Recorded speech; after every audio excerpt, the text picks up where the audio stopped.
Hey there, and welcome back to Kiwi Real Estate Inside Out. It's Denise here, and yes, we've got another episode packed with strategies to help you thrive as an agent in Aotearoa. And this time, we're talking all things blogging. Lee, are you ready for this? You know it, Denise. If you'd told me years ago that agents would be competing on Google search rankings and telling stories online, I would have said, well, I'd have raised an eyebrow or two. But here we are. Blogging is, frankly, a game changer in 2025 for building trust and reaching prospective clients where they actually are. For sure. It's not just about the web traffic, though get this, blogging can drive over 1,000% more traffic than just relying on social media posts alone. I mean, that's a stat that still blows my mind. But more importantly, every post is a chance for an agent to answer local questions, showcase your expertise, and build those relationships we always talk about. Exactly. We see it over and over when agents share local market updates, case studies from their actual clients, even practical property tips for first home buyers. They become the go-to person in their community. Like we discussed in our episode about building your brand, you got to give value up front before people want to work with you. Absolutely. And, an agent out in Hawke's Bay, she took this advice to heart. She doubled her inquiries in just 2 months, simply by posting about new developments in her suburb and sharing weekly before and afters from her listings. She wasn't shouting, "Buy from me." She was showing she knows what buyers and sellers want to hear right now in her patch. And that's the crux. It's authority and trust wrapped up in a blog post. Plus, it gives Google what it wants, fresh, helpful content, which helps you get discovered by folks searching homes for sale in Massey or property tips for families near Rotorua. Everyone wins. Exactly right. And the best performing Kiwi agent blogs all seem to have that mix. Regular market bites, practical advice, and a sprinkle of personal story. People want more than listings. Remember, if your blog is stale or all about you, you'll get skipped. 2025 is about serving the reader, not your ego. And if you're listening and thinking, am I too late to start? The best time to start a blog was 10 years ago. The next best is today. Stick with us, and we'll break down how to get started the right way.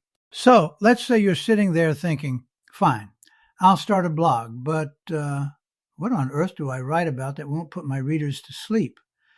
Denise, what makes for blog content that's actually interesting and gets the phone ringing? Great question, Lee. And if I had $1 for every agent who started out with "just sold" or "contact me" on every post, let's dive in. First, it really starts with knowing the questions your clients are already asking. Write blog posts that answer those. How do I prepare my house for a winter sale? What's happening with Tauranga prices in 2025? Stuff you discuss every day, right? Totally. And you want to sprinkle in good keyword research. It doesn't have to be high tech. Just Google a topic, see the "people also ask," and use phrases your ideal clients would search for. Best neighborhoods for families in Christchurch. First-time buyer pitfalls in Hamilton. These things drive real results because that's what people type into Google. And don't forget, storytelling lifts the facts off the page. Tell a little story about the retired couple who downsized and found community by the beach, or a step-by-step of a client who navigated the buying process. Personal, but always keeping the client, not yourself, as the star. Yeah, and about that, one of the biggest mistakes agents make is being too generic, or, on the other side, just making it an ego trip. I once reviewed a Waikato agent's blog. Every post was, "Why I'm the best. Look at my latest win." Engagement was, let's say, non-existent. When she switched things up to focus on community spotlights and answering common property questions, her following improved. That's spot on. Another trap is being too salesy. If your blog reads like an endless sales pitch, readers will bounce faster than a kid off a trampoline. Your blog should help, not just sell. Offer advice, homeownership stories, and market insights. Save hardcore selling for your listing pages. So here's a question for you, Denise. How do you advise agents to balance promoting themselves, showing personality, and still packing in practical value? Oh, great one. You weave in your brand by being genuine and knowledgeable, not just shouting about your CV. For example, write about the local school's community garden. Highlight your local involvement, but make the story about what buyers or sellers can expect if they move there. Show you get the local pulse, and you'll naturally stand out. So agents, if the heart of your content isn't what does my reader care about, you're missing the mark. Lead with value. Let your expertise shine through, and your inquiries will follow. All right, so you've got topic ideas circling. Next up, how do you actually get the darn thing written and posted with everything else on your plate? Well, Lee, I still love Google Trends for up-to-date content ideas, especially for seeing what's trending in, say, Christchurch or Nelson that month. And of course, there's Canva for visually jazzing up your posts. You don't need to be a graphic designer. Just pick a sharp template, maybe drop in before and after shots, or use those just sold graphics sparingly. Google Calendar for scheduling. Can't tell you how many agents let their blog once a month plan die by March. Block out time, set reminders, treat it like a client meeting. And don't get me started on WordPress. You don't need to be a techie to get a basic blog running. Plus, scheduling posts in advance takes off the pressure. But here's another trick. Invite local experts. I launched a neighborhood series in Tauranga a few years back, inviting small business owners, principals, even a local rugby coach to contribute a post or an interview. Not only did I get new perspectives, but I ended up invited to speak at their business association. Blogging built bridges offline, not just online. Love that. Content calendars are your friend. Plan out your posts, batch write if you can, and don't go it alone. If you're writing about property inspections, maybe invite a local builder for a Q&A. Makes your blog both more useful and more credible. And don't forget, tools like ChatGPT or Jasper AI can help with drafts and brainstorming if you get stuck. Just don't let AI sound like AI. Edit it. Add your flavor. Check for Kiwi context. And analytics, Google Analytics, even just your blog's built-in dashboard, helps you see what topics are landing best with your audience. Double down on what's working. Yeah, I always say what gets measured gets managed. Whether it's page views, shares, or the number of comments, let data guide you. And if writing's not your forte, consider outsourcing a post or two.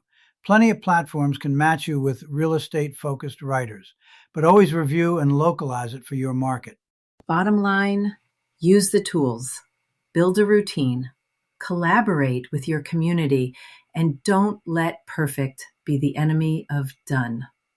Your blog will grow legs when you build momentum and show up consistently. So Lee, a blog that no one sees is, well, not much help to anyone, right?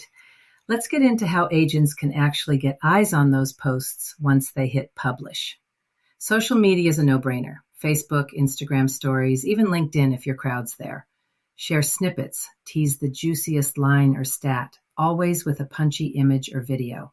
And don't sleep on local Facebook groups or community forums. Commenting thoughtfully, not just dropping your link, invites more engagement. Local event boards and newsletters are gold mines for relevant blog mentions, too. If you're covering best neighborhood parks, tag the council or sports clubs, and they'll often reshare it for you. Exactly. And then there's the power move, the email newsletter. A monthly roundup of your latest blog posts keeps you top of mind. And when you share a real success story, encourage readers to forward it to friends or family in the market. That's how you turn casual readers into advocates. And please, for the love of everything, add social sharing buttons. Make it easy for people to spread the word for you. You know something else? Repurposing your best blog content into quick videos or infographics for Reels, TikTok, or YouTube Shorts.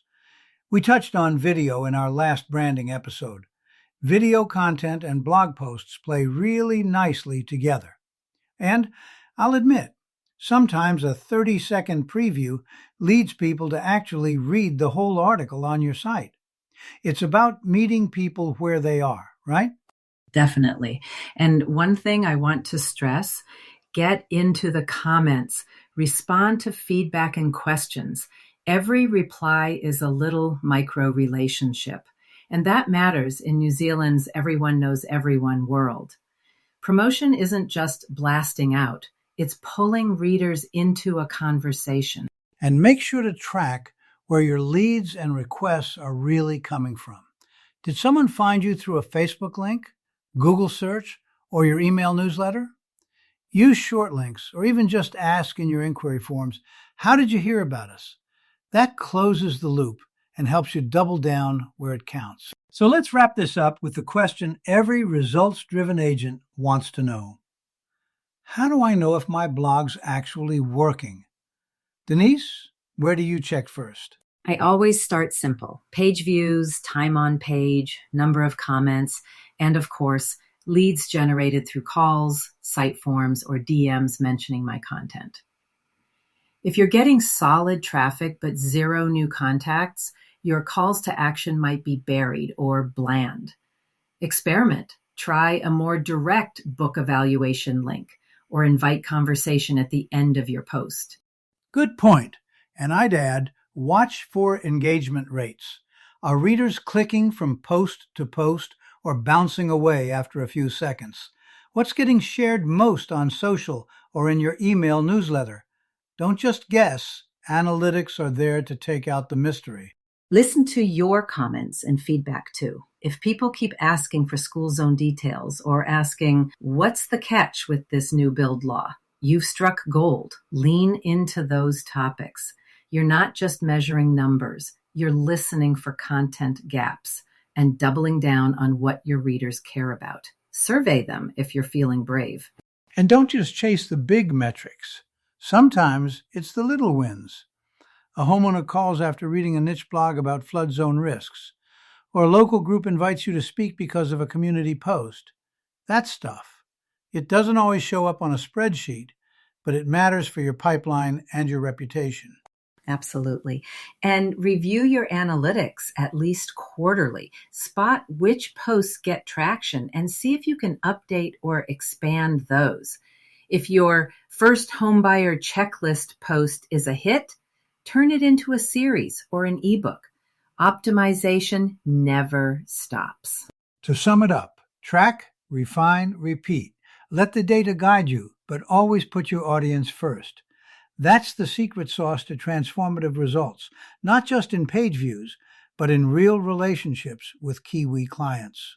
Right you are, Lee. Okay, folks, that's a wrap on today's episode.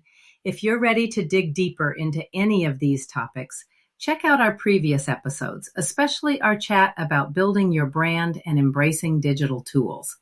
We'll be back soon with more practical tips for NZ agents. Lee, as always, thanks for your insight and quick wit. The pleasure's all mine, Denise. Blogging might sound daunting, but you start small and stay consistent. The results do come. Till next episode, folks, kia kaha out there. Thanks for tuning in to Kiwi Real Estate Inside Out. Ka kite anō.